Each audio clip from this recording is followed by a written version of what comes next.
aí, galerinha do YouTube, hoje estarei aqui fazendo um vídeo vai ser muito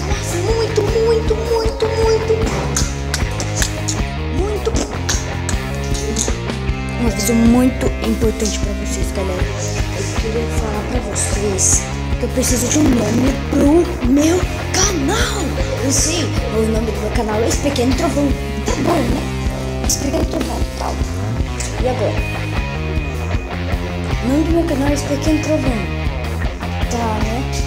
Porque tem vezes que a pessoa nem gosta do nome do canal e tal. Eu tô pensando, tô que nem louco, tô pensando no nome do canal, mano. Então, galera, me ajuda aí nos comentários, beleza?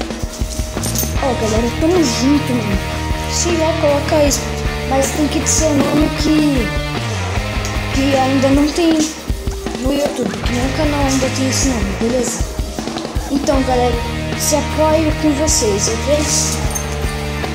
Aí se inscreve tipo nos comentários, é um nome tal, quem apoia.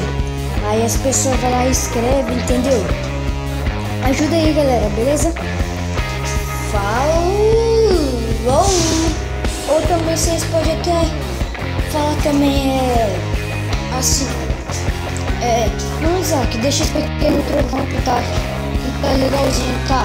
Mas se você conseguir, se você saber, acho o nome melhor ainda. Beleza?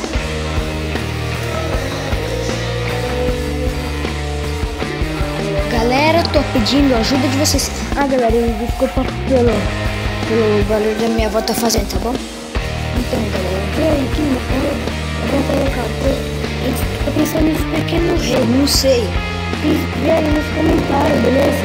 Porque se não tiver nada escrito, o nome pra mim colocar, eu vou ter que deixar os nomes que eu vou querer, mano. Eu não consigo decidir nada.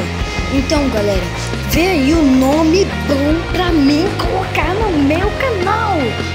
Beleza, galera? E desculpa pelo barulho aí da minha avó. Mas então tá, tamo junto. Valeu e fui!